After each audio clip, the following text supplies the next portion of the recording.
ndokwazisai mhuri yeZimbabwe. Ndonzi mukoma Blessing. Ndonzi Blessing mufundisi. Ndoseremekwa amai. Ndokuwa ndakatorera chitupa, ndokuwa ndakarererwa. Ndakazouya kuno kundakura 2008.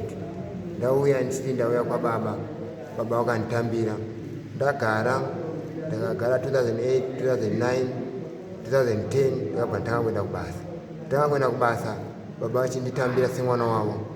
Vanditambira semwana wavo, ndikangenda kupota ndichivabatsirawo kuchengetawo vana vanga varipo, vaamai varipo, tichingobatsirana ndichitsvagawo zvinhu zvandaiwanawo, hembe, bhutsu, chitoitengesai sezvo ndaive ndichibatawo mari vachitengesa imbwa zvakangowanda but taingoti kubatsirana pacheri kuti ukama hwedu. But pari zviro zvakundinetsa manje zvokuti vakunditi iwe hausi mwana wangu. Ipapo pakundishungurudza manje kuziva kuti kunasonzwisisa kuti saka pavainditora kundiba here kundiita sei zvakatadza kunasondipinda mukati mepfungwa dzangu kuti ndasonzwisisa kuti vaida kundidya mari yangu nekuti izvozvo handichaendi kubasa vakundiudza kuti iwe hausi mwana wangu. Asi vakanga vandipa nzvimbo yavakanga vandipa vachitivakirapo vakanditi ini ivo vanogona kuvaka. Ndikati vakai, vakandichaja mari ndikatovapa mari vakavaka vakapedza ndikavatengerawo marata avakavakisawo pamba pavo ndichiti ndibaba vangu. Iye zvino vakunditi iwe chibva pano handisi baba wako. Zvakutondinetsa kunzwisa kuti ndoitei.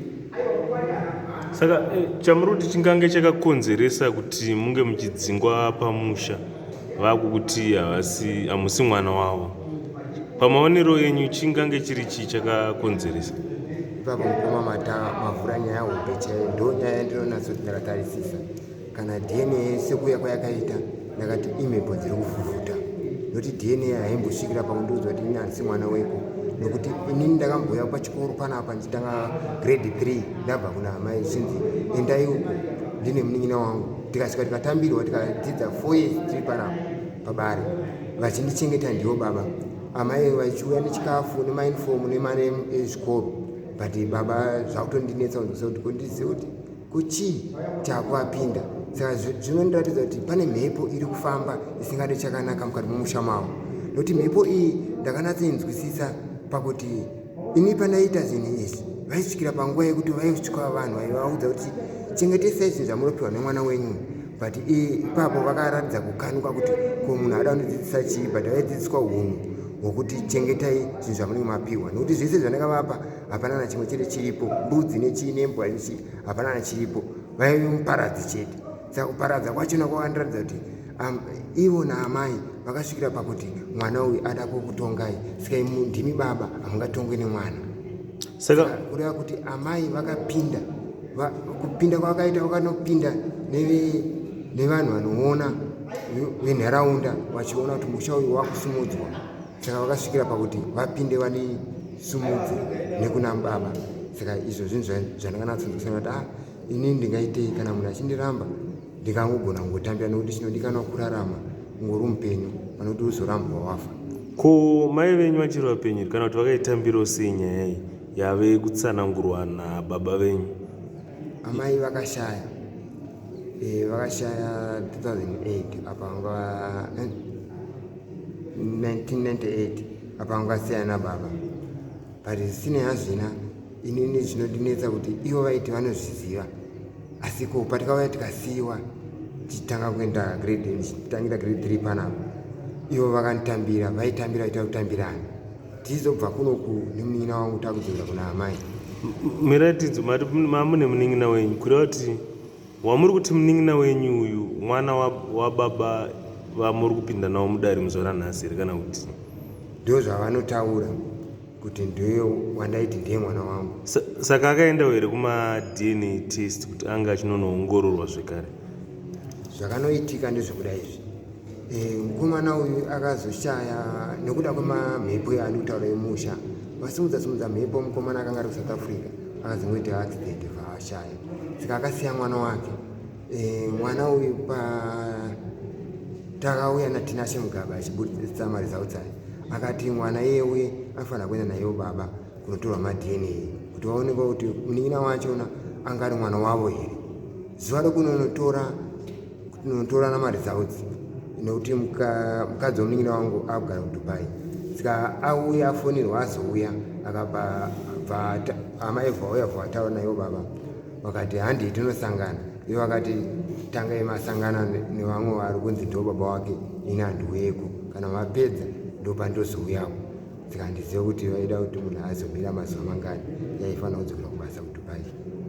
Totarisa nauya muri kukakavadzana nababa vari kuti zvoni havachakwanisi kunge vachikupai pfuma yavo kana kuti vange vachikupai zvamugove semwana wavo, imimi munozvitambira sei?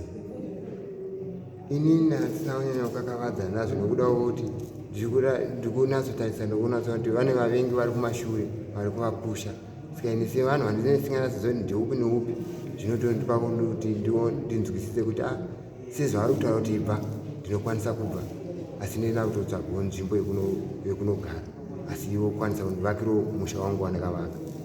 Matambudziko akaita seiwo ayaya mungashuviri kana vari vabatsiri kana kuti mune hama here dzamai dzamunombotaurirana nadzo kuti mugone kuedza kubatsirwa nekuti zvinogona kukuremerai kuti munenge musisazive verudzi rwenyu chaivo sezvo muri kuti mai vakashaya? Hapana here vamwe kana kuti vangagone kuti vakupei rubatsiro? Ana sekuru vacho mumba mana amai vanhu vanongogara kure saka kuti ndikwanise kunatsa kubatana navo zvinotinetsei. Vanhu havangobvo kupamusha pane nguva zvekuti kuuya kwavo ndeapo neapa asi kutoti kunenge kwakutotaurawo nana amai kuti vakwanise kutaura navo kuti kana iri nzvimbo kana vachikwanisa vanogona kundituva achiisiwo musha wako wavo. Chikumbiro chamungapo kumhuri yeZimbabwe kuna vakatarisa pari zvino kana kuti pane dzino nguva pano paPahasha TV vanganga vachida kubatana navo nemi kana kuti vanganga vachida kubatsiraiwo angave mazano pangavewo pararamo ndeapi? Chikumbiro changu ndechekuti chekutanga ndinoda kukumbira riri basa kuti ndinokumbira kuti vanokwanisa kundibatsira vanokwanisa kundibatsira vachikiti vandiwanisewo basa kuti ndishandewo ndowane kurarama kwanise kutsvagawo imwe nzvimbo yakanakawo yakasunungukawo yekugara ndirarame zvakanaka. Ndo chikumbiro chikuru chandokumbira nokungondikansirawo kuti pfungwa dzangu dzinge dzinogadzikana. Handiti vangade kubatanga kubatei panhamba dzivi mukoma ungasununguke? Nhamba dzangu i077 521 6974 ndobati ndoshandisa.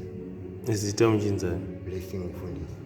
Alright, aiwa tinotenda zvikuru mukoma nehurukuro yataita. Tinovimbawo kuti kuvana veZimbabwe vanga vakatarisa pane dzino nguva vane mwoyo nerudo vanogona kuzokubatai vachinge vachibatsirana nemi